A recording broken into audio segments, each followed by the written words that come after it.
오늘은 마태복음 강해설교 162번째 시간입니다. 하나님의 아들이라, 하나님의 아들이라는 제목의 네 번째 하나님 말씀을 증거하겠습니다.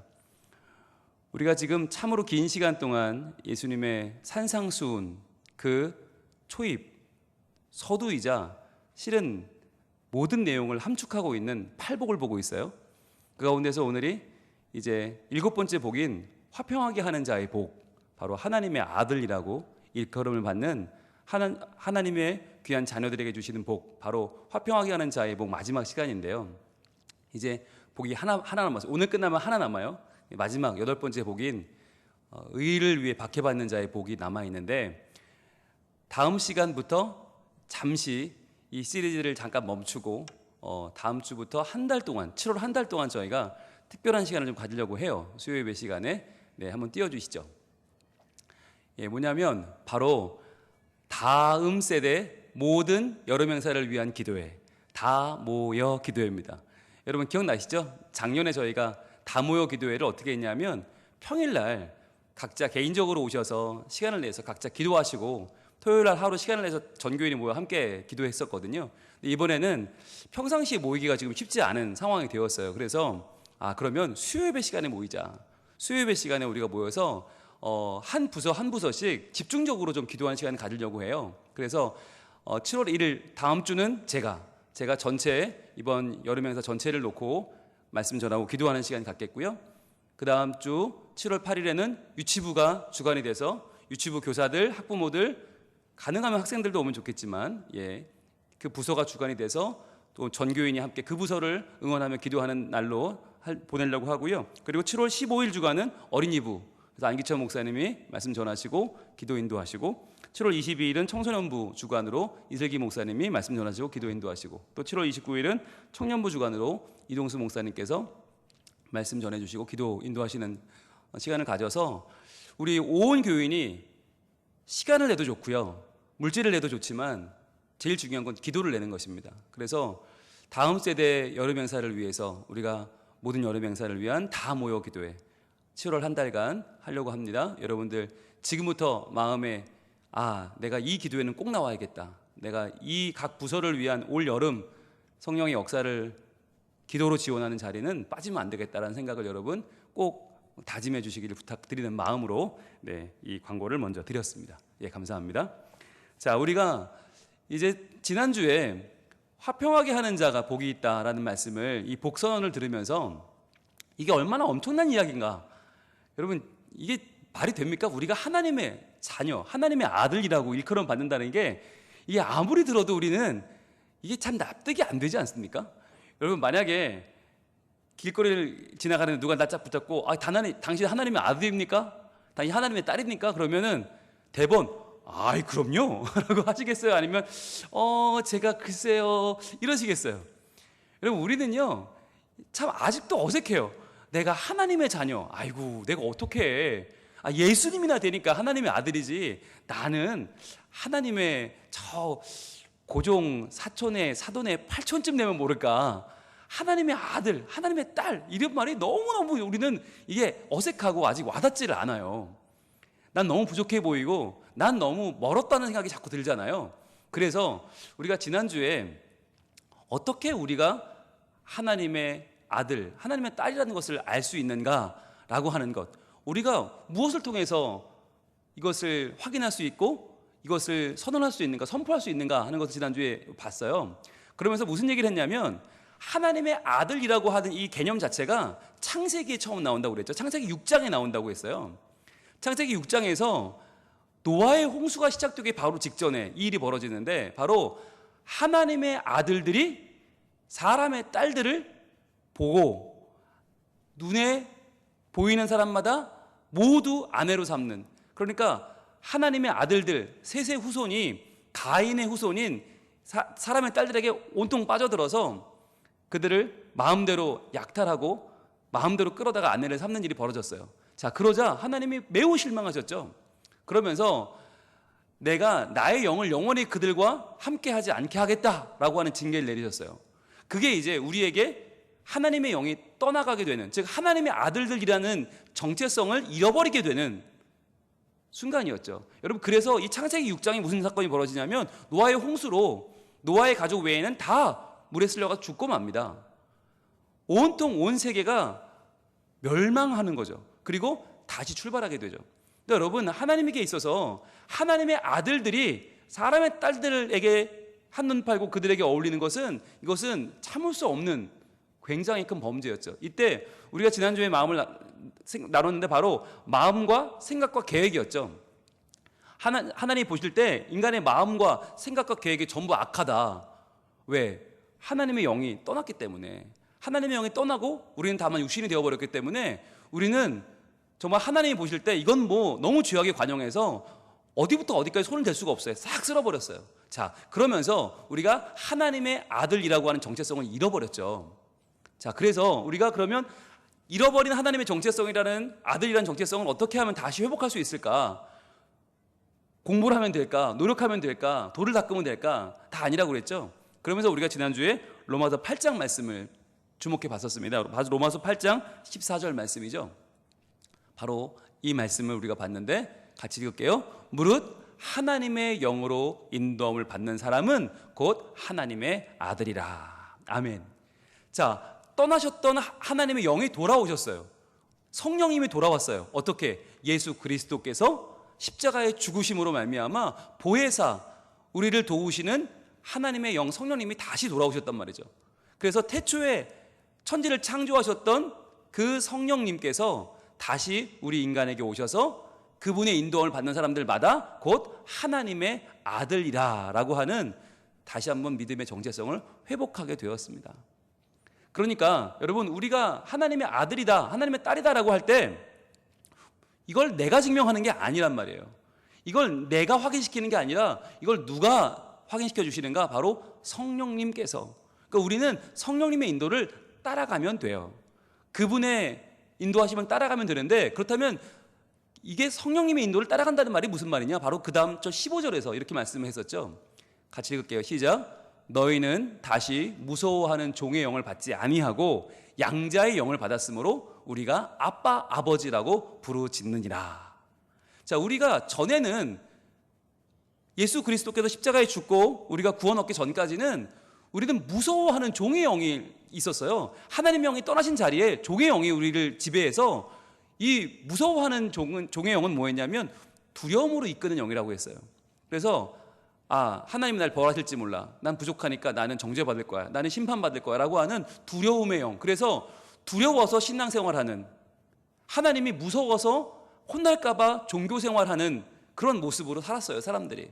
자, 그런데 이제는 그런 영을 받지 아니하고 양자의 영을 받았다. 이제 우리가 자녀로 억셉트가 됐다는 거죠. 받아들여져서 이제부터 양자가 됐다는 말은 이전까지의 우리의 연약했던 죄인 되었던, 원수 되었던 삶은 완전히 지워지고 이제는 하나님의 친 자녀가 되었다라는 것을 확인하는 자리라고 했어요. 그래서 그 증거가 뭐였어요? 바로 하나님을 부르는 호칭이 바뀌었다.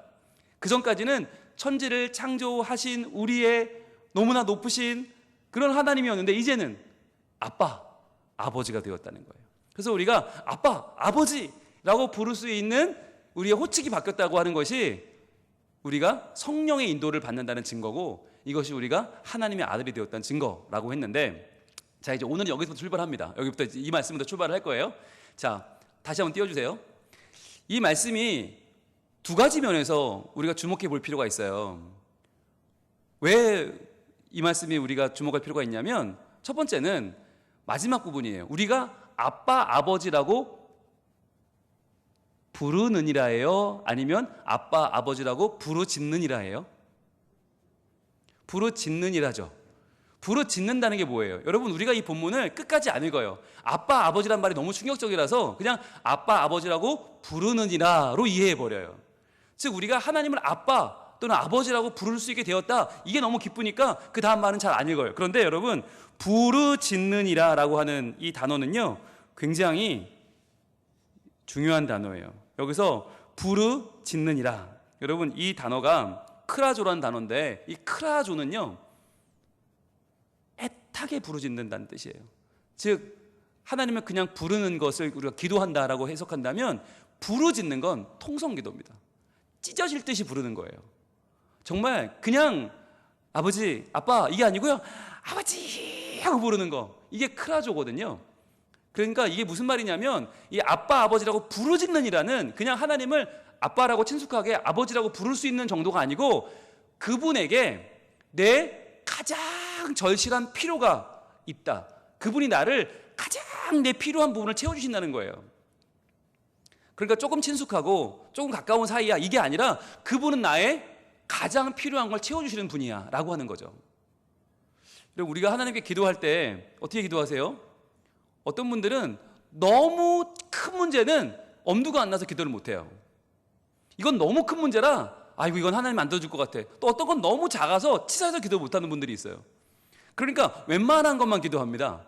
그러니까 응답을 어떤 걸 받아요? 웬만한 것만 응답을 받아요. 그러니까 정말 큰 문제는 기도를 못해. 너무 작은 것도 기도 못해. 근데 그런 하나님이라면 뭐하러 믿어요? 여러분 크라조라는 건 뭐냐면 부르짖는이라는 건 뭐냐면 정말 내가 정말 너무너무 필요해서 이건 구할 수밖에 없는 큰 문제, 가장 절실한 문제, 가장 내게 지금 가장 갈급한 문제, 이것을 외칠 수 있는 분이다라고 하는 게 크라조예요. 부르짖는이라. 그래서 여러분 기도는 우아하게 하는 게 아니에요. 기도는 남에게 어떻게 내가 잘 보일 수 있을까? 어떻게 하면 내가 수식어를 예쁘게 넣어서 이게 짝딱딱딱 아구가 맞을까가 아니에요. 기도는 정말 내 마음속에 있는 거 토해놓고 하나님 저 좀 어떻게 해주세요 라고 하는 내 마음의 진정성을 담아야 기도가 되는 거죠. 물론 그 기도가 하나님 말씀 안에서 하나님 말씀으로 기도하는 게 제일 좋지만 그러나 거기에 내 마음, 내 갈급함이 빠져버리면 그 기도는 가짜 기도가 되는 거죠. 자, 그래서 여러분 아빠, 아버지라고 예수님이 부르신 적이 있어요. 딱 한 번 있어요. 딱 한 번 예수님이 아빠, 아버지라고 부르셨거든요. 하나님의 자녀인 예수님이. 근데 그게 언제인가를 우리가 보면 우리가 아빠, 아버지라고 부르짖는 건 이렇게 하는 거구나 라는 걸 알 수 있어요. 그게 어디냐? 바로 마가복음 14장입니다. 마가복음 14장 36절로 갑니다. 자, 마가복음 14장 36절. 거기에 예수님이 딱 한 번 하나님을 아빠, 아버지라고 부릅니다. 자, 우리 같이 읽어봅니다. 마가복음 14장 36절 시작. 이르시되 아빠, 아버지여 아버지께는 모든 것이 가능하오니 이 잔을 내게서 옮기시옵소서. 그러나 나의 원대로 마시옵고 아버지의 원대로 하옵소서 하시고. 이게 어디예요? 겟세마네 기도예요. 언제 기도해요? 잡히시던 날 기도해요. 이날 잡히셔서 이날 밤새 고초당하시고 고문당하시고 이 밤에 옷이 다 벗겨지고 찢어지고 온몸에 채찍질 맞으시고 가시관 쓰시고 그 다음날 십자가에 죽으세요. 그러니까 이 기도는 정말 절박한 기도죠. 이 겟세마네라는 말 뜻이 기름 짜는 틀이라는 뜻이에요. 그러니까 예수님이 여기서 기도했다는 말은 마치 기름 짜는 틀, 올리브 기름을 짜서 기름을 쭉쭉 뽑는 것처럼 예수님이 자기 자신을 그렇게 완전히 기름을 짜듯이 기도했다는 거예요. 그래서 성경에는 예수님의 땀방울이 핏방울이 됐다고 할 정도로 그렇게 애절한 기도, 그렇게 갈급한 기도, 절실한 기도를 드렸거든요. 근데 내용을 보세요. 아빠, 아버지요. 여러분 이게 결코 친숙하거나 결코 가까운 표현이 아니에요. 아버지께는 모든 것이 가능하오니 그 다음 말이 뭐예요? 이 잔을 내게서 옮기시옵소서. 저 십자가 안 질래요 이런 말이에요. 아버지 저 십자가 너무 고통스럽고 너무 저건 두렵고 저 저주의 자리에 저를 세우지 말아주시면 안 될까요? 하나님 그동안 모든 계획 그냥 다 취소하면 안 될까요? 여러분 이 기도를 드렸단 말이에요 예수님이. 여러분 이 기도가 얼마나 지금 갈급하고 절실한 기도입니까? 이게 그냥 아빠한테 사탕 하나 달라고 떼쓰는 기도가 아니에요. 이게 그냥 아빠 저 놀이동산 한번 데려가 주세요 이런 정도 친숙한 기도가 아니고 이 기도는 생명을 건 기도예요. 하나님 저 십자가 정말 져야 되나요? 아버지 저 정말 져야 되나요? 그러나 이 기도의 끝이 뭐예요? 그러나 나의 원대로 마시옵고 아버지의 뜻 원대로 하옵소서. 이건 뭐예요? 이건 하나님을 완전히 믿는 거죠. 내 마음은 십자가를 안 지고 싶어요. 그런데 하나님께 내 생각보다 더 좋은 계획이 있다고 믿는 거잖아요. 전적으로 하나님을 신뢰하는 거, 그 표현이 뭐냐? 아빠, 아버지예요. 이 아빠, 아버지란 표현은 뭐가 들어있냐? 내가 지금 이게 너무너무 싫지만 그러나 아빠, 아버지는 내 싫음보다 더 완전한 뜻이 있을 것이다. 나는 지금 이게 너무 싫어서 정말 안 해야 돼. 안 하면 좋겠고 이건 안 해야 되고 하면 큰일 나요. 그러나 하나님이 하신다면 이건 해야 되는 것이라고 하는 내 생각과 경험과 존재를 초월하는 완벽한 신뢰가 담긴 말이 아빠, 아버지인 거예요. 그러니까 우리가 성령의 역사로 우리가 하나님을 아빠, 아버지로 부르짖느니라 라고 하는 말은 어떠한 현실이든지 현실의 어려움을 뛰어넘어서 하나님을 전적으로 신뢰하면서 기도할 수 있는 단계에 이르게 된다는 말이에요. 그러니까 정말 우리의 기도가 내 마음을 다 쏟아놓는 절박한 기도이자 하나님을 100% 신뢰하는 온전한 기도를 드리는 자료로 나가는 거, 그게 아빠, 아버지라 부르짖느니라예요. 자, 그런데 또 하나가 더 본문에 이상한 점이 있어요. 다시 한번 돌아가 볼게요. 로마서 8장 15절 다시 한번 돌아가 보겠습니다. 자, 뭐가 이상하냐면 여러분 패드로 한번 표시해 보세요. 주어가 이상해요. 문장이 주어가 이상해요. 자, 볼게요. 시작은 뭐라고 해요? 너희는 이라고 해요. 동그라미 해보세요. 너희는. 자, 너희는 다시 무서워하는 종의 영을 받지 아니하고 양제의 영을 받았으므로. 그러면 뭐라고 나와야 돼요? 너희가라고 나와야 돼요. 너희는, 너희가라고 하든지 아니면 우리가가 나오려면 맨 앞에 주어도 우리가로 바뀌어야 돼요. 그런데 다시 무서워하는 종의 영을 받지 않고 양자의 영을 받았으므로까지는 너희인데 아빠, 아버지라고 부르짖는 건 우리예요. 자, 그럼 왜 이렇게 될까요? 왜 너희는 이라고 하다가 중간에 우리가로 바뀔까요? 이상하지 않으세요? 주어가 바뀌어요. 안 이상하세요? 그냥 하나님 말씀이니까 그냥 다 옳겠거니 다 맞겠거니 이러시고 넘어가는 거예요? 여러분, 이게 이상해야 돼요. 아니, 너희는 그랬으면 너희가라고 하든지 우리가 나오려면 우리는 이러고 가야 되는데 왜 너희에서 우리로 바뀌어요? 이게 왜일까요? 이게 아주 중요한 이 표현에 미학이 들어있어요. 여러분, 사도 바울은 가말리엘 문화에서 이 당시에 가장 최고 학문을 한 사람이에요. 그러니까 문장을 하나 써도요, 물론 성령님이 감동에 쓰게 했지만 사도 바울의 표현 속에는요 기가 막힌 표현들이 들어있어요. 이 문장은 놀랍게도 하나의 문장 속에 두 개의 주어가 들어있어요. 시작할 때는 너희는이에요.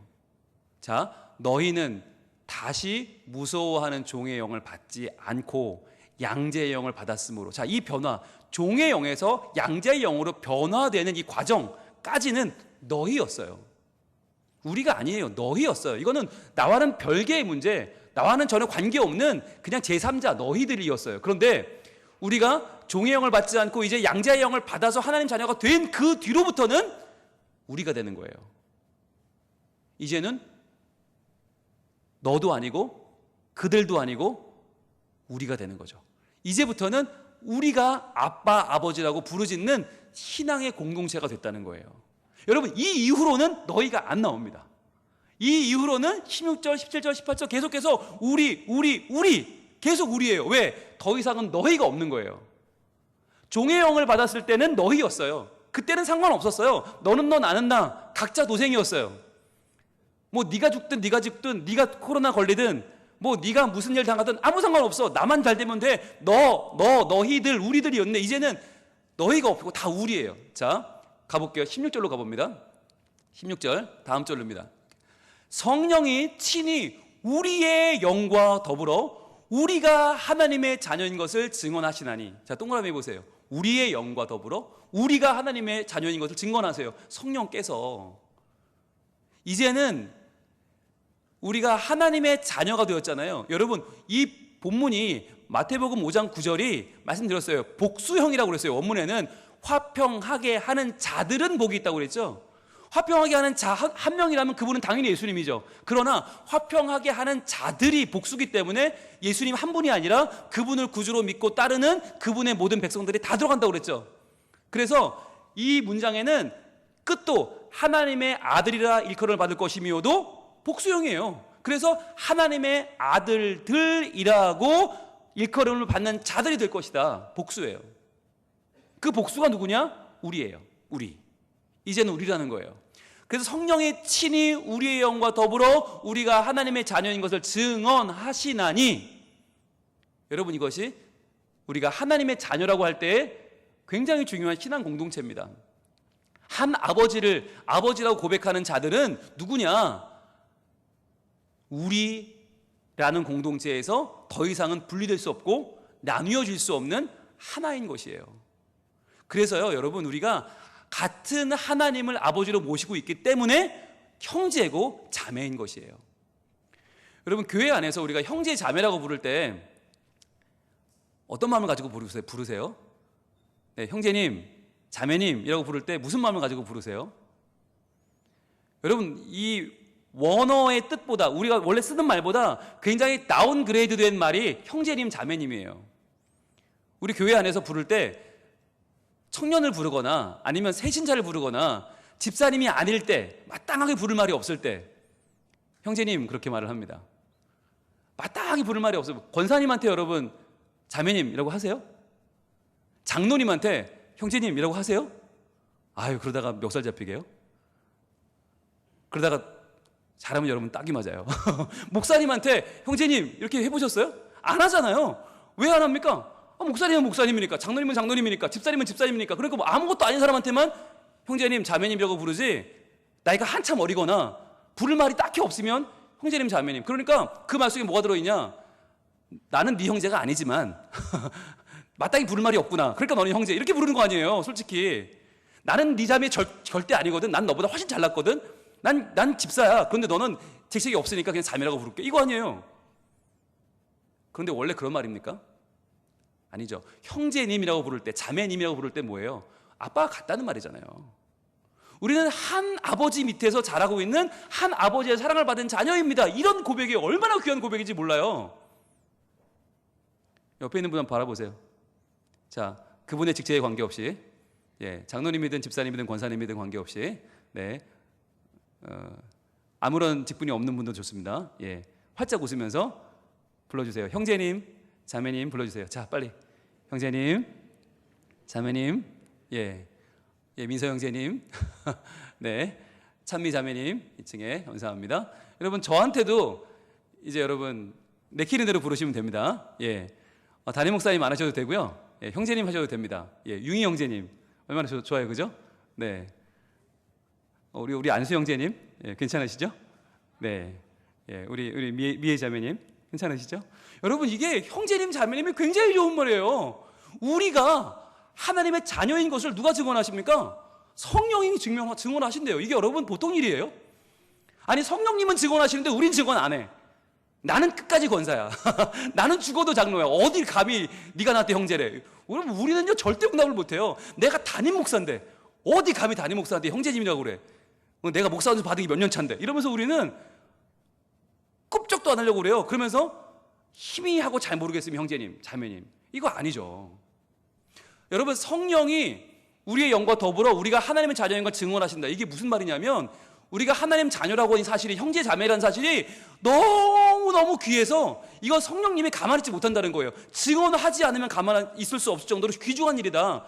너희가 이제는 우리라고 하는 틀 속에서 하나님의 한 아버지 자녀가 됐다는 건 그만큼 소중한 일이다. 이건 너무너무 값진 일이다. 성령님께서도 증언하고 싶은 일이라는 거예요.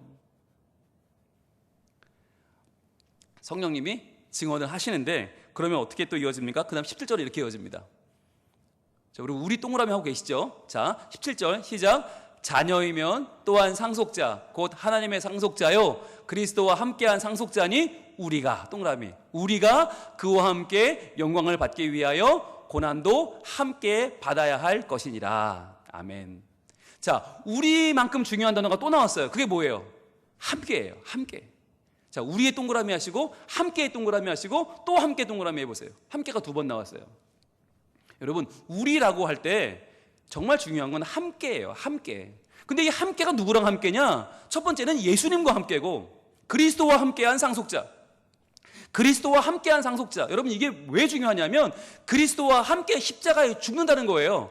이전에 나는, 옛 자아는 십자가에서 예수님과 함께 죽고 새로운 내가 예수님과 함께 부활하는 거죠. 그래서 내가 왕년에 한가닥 했던 내 옛사람은 다 필요 없다는 거예요. 내가 어떤 사람인데, 내가 왕년에 어땠는데, 또는 우리는 과거의 상처를 끌어안고 살고 있잖아요. 내가 왕년에 이렇게 상처 많이 받은 사람이고 내가 이렇게 힘들었었고, 여러분 그거 중요하지 않아요. 이제 우리는요 그리스도와 함께 한 상속자예요. 이전에 옛날 나의 세상에서의 기록들은 아무 의미가 없습니다. 이제 우리는요 그와 함께 영광을 받기 위하여, 즉 예수님과 함께, 그리고 우리 형제 자매와 함께 모두가 함께 예수 그리스도의 영광 가운데, 그 눈부신 영광 가운데 동참하기 위하여, 그 영광이 어디 있어요? 하늘나라에 있어요? 천국에 있어요? 에덴 동산에 있어요? 여기에 있어요. 여기서 함께 예배하는 우리 가운데 영광이 있어요. 여러분 저는요 우리 모임에서 그 영광을 봅니다. 여러분 이렇게 영안을 열어보세요. 영안을 열어보세요. 지금 여기 와 있는 분들이 지금 어떤 마음으로 왔어요? 내 삶의 문제보다 하나님이 크시다, 고백하며 와 있어요. 오늘 비 온다고 그랬어요. 비 온다는 소식보다 하나님이 크기 때문에 오신 거예요. 내가 오늘 우리 애랑 대판 싸웠어요. 오늘 내가 어머니랑 안 맞아요. 내가 오늘 직장에서 진짜 막 속이 끓었어요. 그런데 그 나의 개인적인 사정보다 하나님이 크시기 때문에 여기 오신 거 아니에요.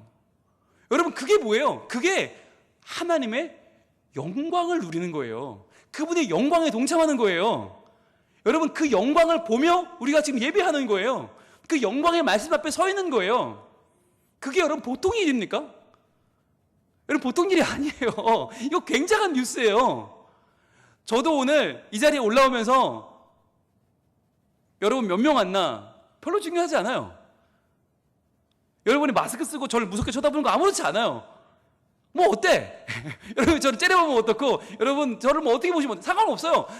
제가 여기서 지금 전하는 이 말씀이 하나님 말씀인데, 제가 하나님의 자녀가 돼서 여러분 같은 형제 자매에게 너무나 귀중한 우리 아버지의 영광을 지금 전하고 있는데, 이게 얼마나 귀해요. 그러니까 야 진짜 저는 그 어느 카네기 홀 아니라 뭐 그 어느 굉장한 무대보다 훨씬 더 지금 두렵고 떨리고 기쁘고 감사하고 황홀합니다. 여러분 이게 영광의 자리예요. 자, 그런데 그렇게 함께 영광을 받기 위하여 다음 뭐예요? 고난도 함께 받아야 할 것이니라. 고난도 함께 받는다는 거예요. 여러분 이게 진짜 공동체잖아요. 진짜 공동체는요 가족 안에 한 명만 아프면 다 아파요. 표정이 다 안 좋아야 되고, 가족 안에 한 명이 뭔 일이 생기면 다들 그 마음이 안 좋은, 그게 당연한 가족 아니에요? 그래서 여러분 우리가 만약에 화평하게 하는 자라면, 그래서 하나님의 아들이라 이끌음 받는 자라면 더 이상 나는 내가 아니고 너는 네가 아니고 나도 우리고 너도 우리고 나도 형제고 너도 자매가 되는 거예요. 그래서 상대방이 기뻐하면 나도 그 기쁨을 나누며 함께 기뻐할 수밖에 없고, 상대방이 우리 교회 안에 있는 한 사람이 우울하고 슬프고 문제를 겪으면 내가 그냥 넘어갈 수가 없는 거예요. 그래서 함께 아프고 함께 고난받고 함께 울고 함께 회복되고, 그러면서 우리가 하나님의 영광을 누리는 자리까지 함께 가는 것, 그것이 바로 우리가 하나님의 아들이라, 하나님의 딸이라 라고 하는 증거이자 우리의 삶입니다. 오늘 이 말씀을 마치면서 저는 마지막으로 여러분들에게 오늘 주님의 음성을 같이 듣기 원해요. 너는 내 아들이라. 너는 내 딸이라. 이제 너는 네가 아니고 그는 그가 아니고 너희는 하나다. 성민 가족들아, 너희는 내 아들들이다. 성민 가족들아, 너는 내 딸들이다. 살다 보면 너무나 지치고 힘들고 낭망하고 넘어지고 일어날 힘도 없고, 때로는 내 자신에게 너무나 실망해서 야 이게 무슨 예수 믿는 인간이 이거밖에 안 되나, 이게 예수 믿는 거 맞나, 절망하고 아파하고 근심하고 두려울 때가 많이 있지만, 그럼에도 불구하고 너 이렇게 나와서 예배하고 있지 않냐. 그럼에도 너희는 지금 어떻게든 함께 모여보려고 노력하고 있지 않냐? 이 코로나 위기 중에도 어떻게든 말씀 앞에 붙어 있어 보려고 마스크 쓰고 예배에 나오고 우산 쓰고 이 비를 뚫고 교회 오고 직장에서 가정에서 어떻게든 이 말씀을 들어보려고 핸드폰을 열고 아이패드를 열고 컴퓨터를 켜고 이 말씀에 동참하고 있는 여러분들에게 하나님 말씀하는 거예요. 너 혼자가 아니야. 너 혼자 그렇게 발버둥치고 있는 게 아니야. 너희는 나와 함께하고 너희는 서로 함께하고 형제와 함께이고 자매와 함께이고 너희는 우리와 함께 있어. 너는 세상의 종의 영을 받은 자가 아니고 너는 나의 영을 받은 내 아들이다. 너는 내 딸이다. 주님 말씀하시는 거예요. 여러분, 우리가 이 시간에 눈을 감고 주님의 음성을 들어보세요. 너는 내 아들이다. 너는 내 딸이다. 우리는 하나님의 아들입니다. 우리는 하나님의 딸입니다. 우리 이 시간에 우리의 마음을 담아서 이 고백의 찬양을 드립시다.